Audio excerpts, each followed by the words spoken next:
சுபினே சுபினே, என்ன ஒரே சத்தம்? சோபா மேலே ஏறி நின்றுக்கிட்டு என்ன படம் பார்த்துட்டு இருக்க?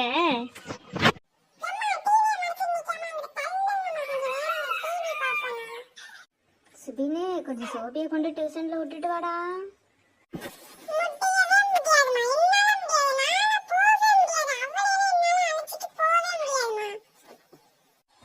சுபினே, சுபினே, கொஞ்சம் கூட நீ சொன்ன பிச்சை கேட்க மாட்டியா? இப்ப நீ அவளை அழைச்சிட்டு போறியா? நீ என்ன சொல்ற?